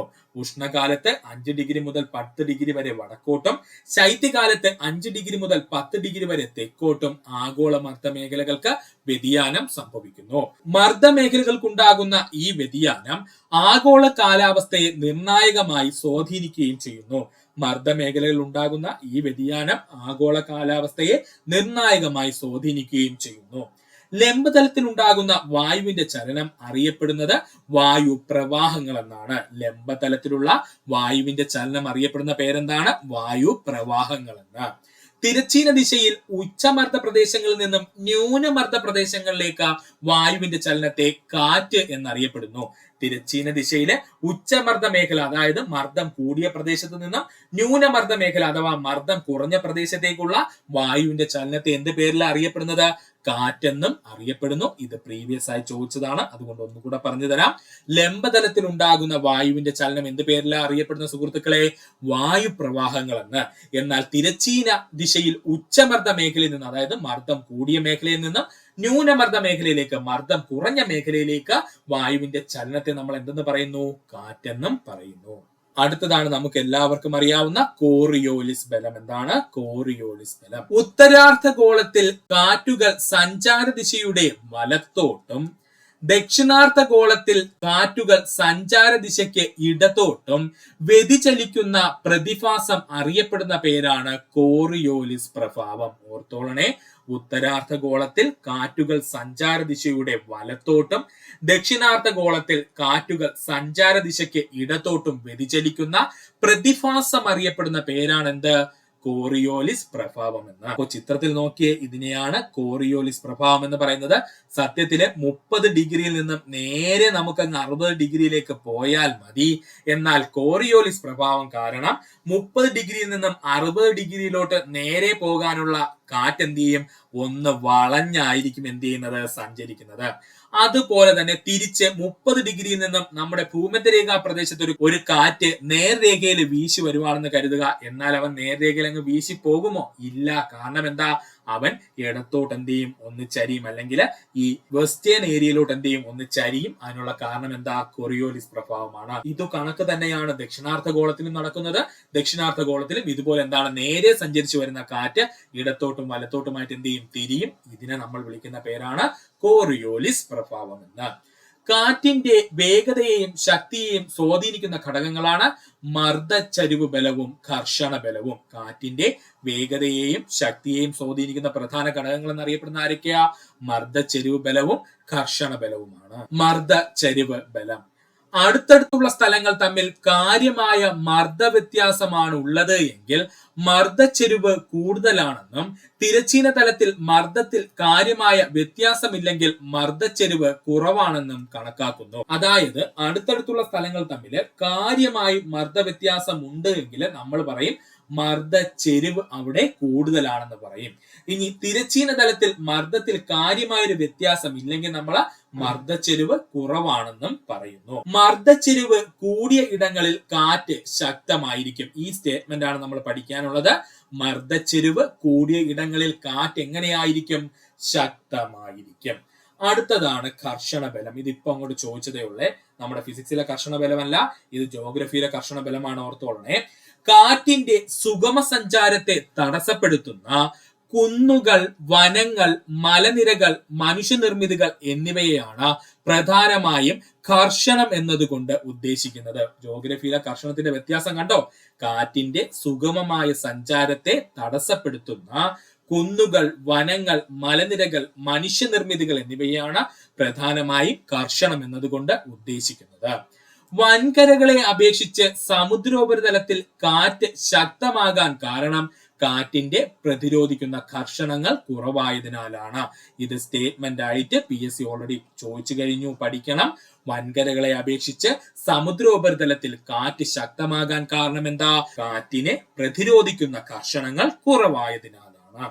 കാറ്റിന്റെ വേഗത അളക്കാൻ ഉപയോഗിക്കുന്ന ഉപകരണം അനിമോമീറ്റർ. പ്രീവിയസ് ആണ്. കാറ്റിന്റെ വേഗത അളക്കാൻ ഉപയോഗിക്കുന്ന ഉപകരണമാണ് അനിമോമീറ്റർ. കാറ്റിന്റെ ദിശ സൂചിപ്പിക്കാൻ ഉപയോഗിക്കുന്ന ഉപകരണമാണ് വിൻഡ് വെയിൻ എന്ന് പറയുന്നത്. ഇതും പ്രീവിയസ് ക്വസ്റ്റ്യൻ ആണ്. കാറ്റിന്റെ ദിശ സൂചിപ്പിക്കാൻ ഉപയോഗിക്കുന്ന ഉപകരണം ഏതാണ്? വിൻഡ് വെയിൻ ആണ്. ഇനി സ്ഥിരം PSC ചോദിക്കുന്ന മറ്റൊരു മേഖലയിലേക്ക് നമ്മൾ എത്തിയിരിക്കുന്നു. കാറ്റുകൾ. പ്രധാനപ്പെട്ട കാറ്റുകൾ ഏതൊക്കെയാണെന്നുള്ളത്. കാറ്റുകളാണ് സ്ഥിരവാദങ്ങൾ, കാലികവാദങ്ങൾ, പ്രാദേശികവാദങ്ങൾ, അസ്ഥിരവാദങ്ങൾ. കാറ്റുകൾ പ്രധാനമായിട്ടും 4 തരമുണ്ട്. സ്ഥിരവാദങ്ങൾ, കാലികവാദങ്ങൾ, പ്രാദേശികവാദങ്ങൾ, അസ്ഥിരവാദങ്ങൾ. നമുക്ക് ആദ്യം സ്ഥിരവാദങ്ങളെ പറ്റി നോക്കാം. വർഷം മുഴുവൻ ഒരു നിശ്ചിത ദിശയിൽ സ്ഥിരമായി വീശുന്ന കാറ്റുകളാണ് സ്ഥിരവാദങ്ങൾ എന്നറിയപ്പെടുന്നത്. വർഷം മുഴുവൻ ഒരു നിശ്ചിത ദിശയിൽ സ്ഥിരമായി വീശുന്ന കാറ്റുകൾ അറിയപ്പെടുന്ന പേരാണ് സ്ഥിരവാദങ്ങൾ എന്ന്. സ്ഥിരവാദങ്ങൾ അറിയപ്പെടുന്ന മറ്റൊരു പേരാണ് ആഗോളവാദങ്ങൾ എന്ന്. പഠിച്ചോളണേ, ഇമ്പോർട്ടന്റ് ആണ്. സ്ഥിരവാദങ്ങൾ അറിയപ്പെടുന്ന മറ്റൊരു പേരെന്താണ്? ആഗോളവാദങ്ങൾ എന്ന്. സ്ഥിരവാദങ്ങൾ പ്രധാനമായും ആഗോള മർദ്ദ മേഖലകൾക്കിടയിലാണ് വീശുന്നത്. സ്ഥിരവാദങ്ങൾ പ്രധാനമായും ആഗോള മർദ്ദ മേഖലകൾക്കിടയിലായിരിക്കും വീശുന്നത്. പ്രധാന സ്ഥിരവാദങ്ങൾക്ക് ഉദാഹരണങ്ങളാണ് വാണിജ്യവാദം, പശ്ചിമവാദം, ധ്രുവീയ പൂർവവാദങ്ങൾ. ഓർക്കണേ, പ്രധാന സ്ഥിരവാദങ്ങൾക്ക് ഉദാഹരണം ചോദിച്ചു കഴിഞ്ഞാൽ വാണിജ്യവാദം, പശ്ചിമവാദം, ധ്രുവീയവാദം, പൂർവവാദം എന്നിവയാണ്. ആദ്യമായിട്ട് നമുക്ക് നോക്കുവാനുള്ളത് വാണിജ്യവാദം. ഏതാണ് വാണിജ്യവാദം അഥവാ ട്രേഡ് വിൻഡ്സ്? ഭൂമധ്യരേഖയ്ക്ക് നേരെ വീശുന്ന കാറ്റുകളാണ് വാണിജ്യവാദങ്ങൾ എന്നറിയപ്പെടുന്നത്. ഭൂമധ്യരേഖയ്ക്ക് നേരെ വീശുന്ന കാറ്റുകളെയാണ് നമ്മൾ എന്ത് പേരിൽ വിളിക്കുന്നത്? വാണിജ്യവാദങ്ങൾ എന്ന് വിളിക്കുന്നത്. വാണിജ്യവാദങ്ങൾ ഉത്തരാർദ്ധഗോളത്തിൽ വടക്ക് കിഴക്ക് നിന്നും ദക്ഷിണാർദ്ധഗോളത്തിൽ തെക്ക് കിഴക്ക് നിന്നും ഭൂമധ്യരേഖ മേഖലയിലേക്ക് വീശുന്ന കാറ്റുകളാണ്. വാണിജ്യവാദങ്ങള് ഉത്തരാർദ്ധഗോളം, കണ്ടോ, ഇതാണ് ഉത്തരാർദ്ധഗോളം, താഴെയാണ് എന്ത്? ദക്ഷിണാർദ്ധഗോളം എന്ന് പറയുന്നത്. ഉത്തരാർദ്ധഗോളത്തിൽ വാണിജ്യവാദങ്ങള് വടക്ക് കിഴക്ക് നിന്നും ആരംഭിച്ച്, കണ്ടോ ഡയറക്ഷൻ കണ്ടോ, ഈ വടക്ക് കിഴക്ക് മേഖലയിൽ നിന്ന് ആരംഭിച്ച് എങ്ങോട്ടാണ് വരുന്നത്? നേരെ ഇക്വറ്റോർ അഥവാ നമ്മുടെ ഭൂമധ്യരേഖ പ്രദേശത്തേക്ക് വീശുന്നു. ഓക്കെ ആണേ. അപ്പൊ ഉത്തരാർദ്ധഗോളത്തിൽ അല്ലെങ്കിൽ നോർത്തേൺ ഹെമിസ്ഫിയറില് നമ്മുടെ ട്രേഡ് വിൻഡ്സ് എങ്ങനെയാ മൂവ് ചെയ്യുന്നത്? അവൻ വടക്ക് കിഴക്ക് ദിശയിൽ നിന്നും നേരെ എങ്ങോട്ട് അങ്ങ് വീശും? നമ്മുടെ ഭൂമധ്യരേഖ പ്രദേശത്തേക്ക് വീശും.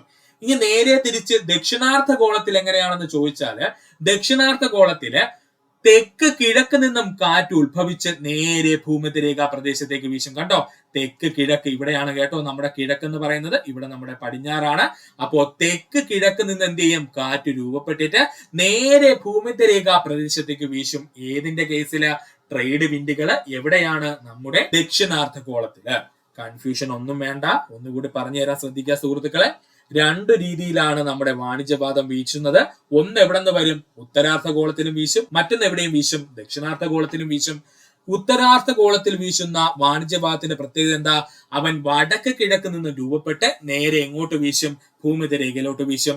ഇനി നേരെ ദക്ഷിണാർദ്ധഗോളത്തിൽ എടുക്കുകയാണെന്നുണ്ടെങ്കിൽ അവിടത്തെ വാണിജ്യവാദം എന്താ ചെയ്യുന്നത്? തെക്ക് കിഴക്ക് നിന്നും രൂപപ്പെട്ട് നേരെ ഭൂമധ്യരേഖ പ്രദേശത്തേക്ക് വീശുകയും ചെയ്യും. ഉഷ്ണമേഖല ഈസ്റ്റർലീസ് എന്നറിയപ്പെടുന്ന കാറ്റുകളാണ് വാണിജ്യവാദങ്ങള്. ഇമ്പോർട്ടന്റ് ആണ്. ഉഷ്ണമേഖല ഈസ്റ്റർലീസ് എന്ന പേരിൽ അറിയപ്പെടുന്ന കാറ്റുകൾ ഏതാണ്? വാണിജ്യവാദങ്ങളാണ്. ശക്തിയും സ്ഥിരതയുമുള്ള കാറ്റുകളാണ് വാണിജ്യവാദങ്ങള്. ശക്തിയും സ്ഥിരതയുമുള്ള, അതായത് സ്ഥിരമായിട്ട് കിട്ടും കേട്ടോ, ഇങ്ങനെയുള്ള കാറ്റുകളാണ് വാണിജ്യവാദങ്ങള്. വാണിജ്യവാദങ്ങൾ രൂപപ്പെടാൻ കാരണം ഭൂമധ്യരേഖ പ്രദേശത്ത് നിന്നും ഉയർന്നു പോകുന്ന ചൂടുവായു ധ്രുവ പ്രദേശങ്ങളിലേക്ക് സഞ്ചരിക്കുമ്പോൾ തണുക്കുന്നത് മൂലം. വാണിജ്യവാദങ്ങൾ രൂപപ്പെടാൻ കാരണം എന്താണ്? ഭൂമധ്യരേഖ പ്രദേശത്ത് നിന്നും ഉയർന്നു പൊങ്ങുന്ന ചൂടുവായു ധ്രുവ പ്രദേശങ്ങളിലേക്ക് സഞ്ചരിക്കുമ്പോൾ തണുക്കുന്നത് മൂലമാണ് എന്തുണ്ടാകുന്നത്? വാണിജ്യവാദങ്ങൾ ഉണ്ടാകുന്നത്. ആദ്യകാലങ്ങളിൽ പായ്ക്കപ്പൽ യാത്രയ്ക്ക് സഹായകമായ കാറ്റുകളായിരുന്നു വാണിജ്യവാദങ്ങൾ. അതിനാലാണ് ഈ കാറ്റുകളെ വാണിജ്യവാദങ്ങൾ എന്ന് അറിയപ്പെടുന്നത്. ഇമ്പോർട്ടന്റ് ആണ്, പ്രീവിയസ് ആയി PSC ചോദിച്ചതുമാണ് ഡിഗ്രി ലെവല്. ആദ്യകാലങ്ങളിൽ പായ്ക്കപ്പൽ യാത്രയ്ക്ക് സഹായകമായ കാറ്റുകൾ എന്നറിയപ്പെട്ടത് ആരെയായിരുന്നു? വാണിജ്യവാദങ്ങളെ ആയിരുന്നു. അതുകൊണ്ട് തന്നെ ട്രേഡിന് വേണ്ടിയിട്ട് അല്ലെങ്കിൽ വാണിജ്യത്തിന് വേണ്ടിയിട്ട് കൂടുതലായിട്ട് അക്കാലത്ത് ഈ കപ്പൽ യാത്രികർ ഈ കാറ്റുകളെ ഉപയോഗിച്ചിരുന്നു. അതുകൊണ്ട് അവരാണ് ഇവർക്ക് എന്ത് പേര് നൽകിയത്? വാണിജ്യവാദം എന്നുള്ള പേര് നൽകിയത്. ഭൂമധ്യരേഖയുടെ ഇരുവശങ്ങളിലുമായി വാണിജ്യവാദങ്ങൾ കിഴക്ക് നിന്നും പടിഞ്ഞാറോട്ട് വീശുന്നു. ഭൂമധ്യരേഖയുടെ ഇരുവശങ്ങളിലുമായിട്ട് വാണിജ്യവാദങ്ങൾ കിഴക്ക് നിന്നും പടിഞ്ഞാറോട്ട് വീശുന്നു. കണ്ടോ, നമ്മുടെ നോർത്തേൺ ഹെമിസ്ഫിയറിൽ നിന്ന് വാണിജ്യവാദം വന്ന് എങ്ങോട്ട് വന്നു? ഇക്വറ്റോറിലോട്ട് വന്നു. അതുപോലെ നമ്മുടെ സദേൺ ഹെമിസ്ഫിയറിൽ നിന്നും എന്ത് ചെയ്തു? വാണിജ്യവാദം ഇക്വറ്റോറിലോട്ട് അല്ലെങ്കിൽ നമ്മുടെ ഭൂമധ്യരേഖയിലോട്ട് വന്നു. ഇനി ഇവർ എന്ത് ചെയ്യും? നേരെ ഈസ്റ്റിൽ നിന്ന് വെസ്റ്റിലോട്ട്, അതായത് കിഴക്ക് നിന്ന് പടിഞ്ഞാറോട്ട് എന്ത് ചെയ്യും, വീശുകയും ചെയ്യുന്നു. ഇതുകൂടെ ഒന്ന് ഓർക്കുക. അടുത്തതാണ് പശ്ചിമവാദം. ഉപോഷ്ണ ഉച്ചമർദ്ദ മേഖലകളിൽ നിന്നും ധ്രുവീയ നിമ്നമർദ്ദ മേഖലകളിലേക്ക് വീശുന്ന കാറ്റുകളാണ് പശ്ചിമവാദങ്ങൾ എന്നറിയപ്പെടുന്നത്. എന്താ പശ്ചിമവാദങ്ങൾ എന്ന് പറഞ്ഞു കഴിഞ്ഞാൽ ഉപോഷ്ണ ഉച്ചമർദ്ദ മേഖലയിൽ നിന്നും ധ്രുവീയ നിമ്നമർദ്ദ മേഖലയിലേക്ക് വീശുന്ന കാറ്റുകളാണ് പശ്ചിമവാദം എന്നറിയപ്പെടുന്നത്. ഭൂമധ്യരേഖയ്ക്ക് ഇരുവശവും 30 ഡിഗ്രി അക്ഷാംശത്തിൽ നിന്നും 60 ഡിഗ്രി അക്ഷാംശങ്ങളിലേക്ക് വീശുന്ന സ്ഥിരവാദങ്ങളാണ് ആര്, പശ്ചിമവാദങ്ങള്. സുഹൃത്തുക്കളെ, ചിത്രത്തിലേക്ക് ശ്രദ്ധിക്കുക. കണ്ടോ, ഇതാണ് നമ്മുടെ 60 ഡിഗ്രി എന്ന് പറയുന്നത്, ഇതാണ് നമ്മുടെ 30 ഡിഗ്രി എന്ന് പറയുന്നത്. ഈ 30 ഡിഗ്രിയിൽ നിന്നും 60 ഡിഗ്രിയിലോട്ട് എന്ത് ചെയ്യും, കാറ്റ് വീശും. കാരണം എന്താ, ഇവിടെ എന്ന് പറയുന്നത് മർദ്ദം കൂടുതലാണ്, നമ്മൾ ഓൾറെഡി പറഞ്ഞു കഴിഞ്ഞു. അതുപോലെ തന്നെ ഈ 60 ഡിഗ്രി എന്ന് പറയുന്നത് ന്യൂനമർദ്ദ മേഖലയാണ്, നമ്മൾ പറഞ്ഞു കഴിഞ്ഞു. കാരണം എന്താ, ഭൂമിയുടെ കറക്കം മൂലമാണെന്നൊക്കെ നമ്മൾ നേരത്തെ പറഞ്ഞിരുന്നു. അതുകൊണ്ട് തന്നെ ഉയർന്ന മർദ്ദമുള്ള പ്രദേശത്ത് നിന്നും മർദ്ദം കുറഞ്ഞ പ്രദേശത്തേക്ക് എന്ത് ചെയ്യും, കാറ്റ് വീശും. 60 ഡിഗ്രി അക്ഷാംശങ്ങളിലേക്ക് വീശുന്ന കാറ്റുകളെ വിളിക്കുന്ന പേരാണെന്ത്, പശ്ചിമവാദങ്ങൾ എന്ന്. എന്തെന്നാ, പശ്ചിമവാദങ്ങൾ എന്ന്. എന്തുകൊണ്ടാണ് ഇവന് പശ്ചിമവാദം എന്ന് വിളിച്ചതെന്ന് ചോദിച്ചാൽ വേറൊന്നുമില്ല, ഇവൻ ഇങ്ങനെ വീശുന്നത് എപ്പോഴും എവിടെ നിന്നായിരിക്കും, പടിഞ്ഞാറ് നിന്നും കിഴക്കോട്ടായിരിക്കും വീശുന്നത്. എപ്പോഴും പടിഞ്ഞാറ് നിന്നും കിഴക്കോട്ടായിരിക്കും ഇവൻ വീശുന്നത്. അതുകൊണ്ടാണ് ഇവനെ പശ്ചിമവാദം, പശ്ചിമം എന്ന് വെച്ചാൽ പടിഞ്ഞാറ്, പശ്ചിമവാദം എന്ന് വിളിച്ചത്. ദക്ഷിണാർദ്ധഗോളത്തിൽ വൻകരകളുടെ അഭാവം വിസ്തൃതമായ സമുദ്രങ്ങളും കാരണം തെക്കോട്ട് പോകും തോറും പശ്ചിമവാദങ്ങൾക്ക് ഉത്തരാർദ്ധഗോളത്തിലെ പശ്ചിമവാദങ്ങളെക്കാൾ ശക്തിയും സ്ഥിരതയും കൂടുന്നു. സ്റ്റേറ്റ്മെന്റ് ആയിട്ട് ഓർത്തു വെക്കേണ്ട പോയിന്റ് ആണ്. ദക്ഷിണാർദ്ധഗോളത്തിൽ വൻകരകളുടെ അഭാവവും വിസ്തൃതമായ സമുദ്രങ്ങളും കാരണം തെക്കോട്ട് പോകും തോറും, അതായത് നമ്മുടെ ഭൂമധ്യരേഖയിൽ നിന്നും തെക്കോട്ട്, അതായത് സദേൺ ഹെമിസ്ഫിയറിലോട്ട് നമ്മൾ സഞ്ചരിച്ചു വരുമ്പോൾ നമുക്ക് പശ്ചിമവാദങ്ങളുടെ ശക്തിയും സ്ഥിരതയും വർദ്ധിക്കുന്നതായിട്ട് കാണാം. കാരണം എന്താണ്, നമ്മുടെ നോർത്തേൺ ഹെമിസ്ഫിയറിനെ അപേക്ഷിച്ച് സദേൺ ഹെമിസ്ഫിയർ അല്ലെങ്കിൽ ദക്ഷിണാർദ്ധഗോളത്തില് വൻകരകൾ വളരെ കുറവാണ്, സമുദ്രം വളരെ കൂടുതലുമാണ്. അതുകൊണ്ട് തന്നെ ഈ പ്രദേശത്ത് എന്താണ്, വായു സഞ്ചരിക്കുന്നതിന് തടസ്സങ്ങളൊന്നുമില്ല. അതുകൊണ്ട് തന്നെ പശ്ചിമവാദത്തിന് വേഗതയും സ്ഥിരതയും എപ്പോഴും എവിടെയായിരിക്കും കൂടുതൽ, നമ്മുടെ ദക്ഷിണാർദ്ധഗോളത്തിലായിരിക്കും കൂടുതൽ.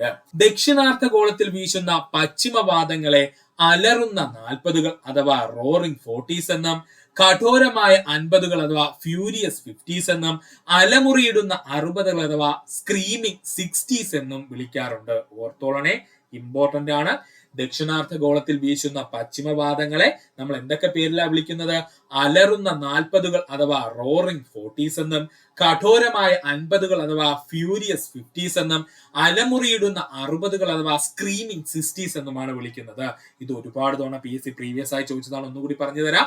ദക്ഷിണാർദ്ധഗോളത്തിൽ വീശുന്ന പശ്ചിമവാദങ്ങളെ പ്രധാനമായിട്ട് നമ്മൾ വിളിക്കുന്നത് എന്തൊക്കെയാ, അലറുന്ന 40കൾ അഥവാ റോറിംഗ് 40s എന്നും കഠോരമായ 50കൾ അഥവാ ഫ്യൂരിയസ് 50s എന്നും അലമുറിയിടുന്ന 60കൾ അഥവാ സ്ക്രീമിംഗ് 60s എന്നുമാണ്. അടുത്തതാണ് ധ്രുവീയ പൂർവ്വവാദങ്ങൾ. ധ്രുവീയ പൂർവ്വവാദങ്ങൾ തണുത്തതും വരണ്ടതുമായ സ്ഥിരവാദങ്ങളാണ് ധ്രുവീയ പൂർവ്വവാദങ്ങൾ. തണുത്തതും വരണ്ടതുമായ സ്ഥിരവാദങ്ങളാണ് ധ്രുവീയ പൂർവ്വവാദങ്ങൾ. ധ്രുവീയ ഉച്ചമർദ്ദ മേഖലയിൽ നിന്നും ധ്രുവീയ നിമ്നമർദ്ദ മേഖലയിലേക്ക് വീശുന്ന കാറ്റുകളാണ് ധ്രുവീയ പൂർവ്വവാദങ്ങൾ. ഓർത്തോളനെ, ധ്രുവീയ ഉച്ചമർദ്ദ മേഖലയിൽ നിന്നും ഉപധ്രുവീയ നിമ്നമർദ്ദ മേഖലയിലേക്ക് വീശുന്ന കാറ്റുകളാണ് ധ്രുവീയ പൂർവ്വവാദങ്ങൾ എന്ന് അറിയപ്പെടുന്നത്. ധ്രുവീയ ഉച്ചമർദ്ദ മേഖലയിൽ നിന്നും ഉപധ്രുവീയ നിമ്നമർദ്ദ മേഖലയിലേക്ക് വീശുന്ന കാറ്റുകളാണ് ധ്രുവീയ പൂർവ്വവാദങ്ങൾ എന്ന് പറയുന്നത്. ധ്രുവീയ മേഖല എന്ന് പറഞ്ഞാൽ നമുക്കറിയാം, നമ്മുടെ ഭൂമിയുടെ രണ്ട് മുകൾ ഭാഗത്തും താഴ്ഭാഗത്തുമാണ് ആര് വരുന്നത്, ധ്രുവ പ്രദേശങ്ങൾ വരുന്നത്. ഈ ധ്രുവ പ്രദേശങ്ങൾ നമ്മൾ ഓൾറെഡി പറഞ്ഞു കഴിഞ്ഞു, മർദ്ദം വളരെ കൂടുതലായിരിക്കുമെന്ന് നമ്മൾ പറഞ്ഞിരുന്നു. അങ്ങനെ മർദ്ദം കൂടിയ പ്രദേശത്ത് നിന്നും തൊട്ടു താഴെയുള്ള നിമ്നമർദ്ദ മേഖലയായിട്ടുള്ള ഉപധ്രുവീയ നിമ്നമർദ്ദ മേഖലയിലേക്ക് എന്ത് ചെയ്യും, കാറ്റിങ്ങനെ വീശി വരും. ഈ കാറ്റുകളെയാണ് ധ്രുവീയ പൂർവ്വവാദങ്ങൾ എന്ന് വിളിക്കുന്നത് കേട്ടോ. ഉത്തരാർദ്ധഗോളത്തിൽ വടക്ക് കിഴക്ക് ദിശയിൽ നിന്നും തെക്കു പടിഞ്ഞാറ് ദിശയിലേക്കും ദക്ഷിണാർദ്ധഗോളത്തിൽ തെക്കു കിഴക്ക് ദിശയിൽ നിന്നും വടക്കു പടിഞ്ഞാറ് ദിശയിലേക്കും വീശുന്ന കാറ്റുകളാണ് ധ്രുവീയ പൂർവ്വവാദങ്ങൾ എന്ന് പറഞ്ഞു കഴിഞ്ഞാല്. ഉത്തരാർദ്ധഗോളത്തിലെ വടക്ക് കിഴക്ക് ദിശയിൽ നിന്നും തെക്കു പടിഞ്ഞാറ് ദിശയിലേക്കും, അതായത് വടക്ക് കിഴക്ക് ദിശയിൽ നിന്നും തെക്കു പടിഞ്ഞാറ് ഇങ്ങനെ കറങ്ങി വരും കേട്ടോ, ഈ ഒരു ദിശയിലും. ഇനി ദക്ഷിണാർദ്ധഗോളത്തിലാണെങ്കിൽ എങ്ങനെയാണ്, തെക്കു കിഴക്ക് ദിശയിൽ നിന്നും വടക്കു പടിഞ്ഞാറ് ദിശയായിട്ട് ഇങ്ങനെ കറങ്ങും കേട്ടോ. വടക്കു പടിഞ്ഞാറ് ദിശയിലേക്കും വീശുന്ന കാറ്റുകളാണ് ധ്രുവീയ പൂർവ്വവാദങ്ങൾ എന്ന് അറിയപ്പെടുന്നത്. ഇതുകൂടെ ഒന്ന് ഓർക്കുക. ഇത്രയുമാണ് നമ്മുടെ ദിനാന്തരീക്ഷ സ്ഥിതിയും കാലാവസ്ഥ എന്ന് പറയുന്ന ടോപ്പിക്കില് പാർട്ട് 1 നമ്മൾ നോക്കിയത്. മൊത്തം കൂടി പഠിച്ചു കഴിഞ്ഞാൽ നിങ്ങൾക്ക് കൺഫ്യൂഷൻ ആവും ഒറ്റ ക്ലാസ്സിൽ. അതുകൊണ്ടാണ് നമ്മൾ 2 ക്ലാസ് ആയിട്ട് സ്പ്ലിറ്റ് ചെയ്ത് ചെയ്യുന്നത്. അപ്പോൾ ഇത്രയും നേരം ഈ വീഡിയോ സുഹൃത്തുക്കളെല്ലാവർക്കും നന്ദി, നമസ്കാരം. നിങ്ങൾക്ക് ഈ വീഡിയോ ഇഷ്ടമായെങ്കിൽ നിങ്ങളുടെ സുഹൃത്തുക്കൾ കൂടി ഒന്ന് ഷെയർ ചെയ്ത് കൊടുക്കുക. അതിനോടൊപ്പം തന്നെ നമ്മുടെ ചാനൽ സബ്സ്ക്രൈബ് ചെയ്ത് സഹായിക്കുക. സബ്സ്ക്രൈബ് ബട്ടണോട് ചേർന്നുള്ള ബെൽ ബട്ടൺ അമർത്തി കഴിഞ്ഞാൽ നമ്മൾ അപ്ലോഡ് ചെയ്യുന്ന വീഡിയോകൾ അപ്പോൾ തന്നെ സുഹൃത്തുക്കളെ നിങ്ങളെത്തുന്നതാണ്. സുഹൃത്തുക്കളെല്ലാവർക്കും നന്ദി, നമസ്കാരം. നല്ല ദിവസം നേരുന്നു.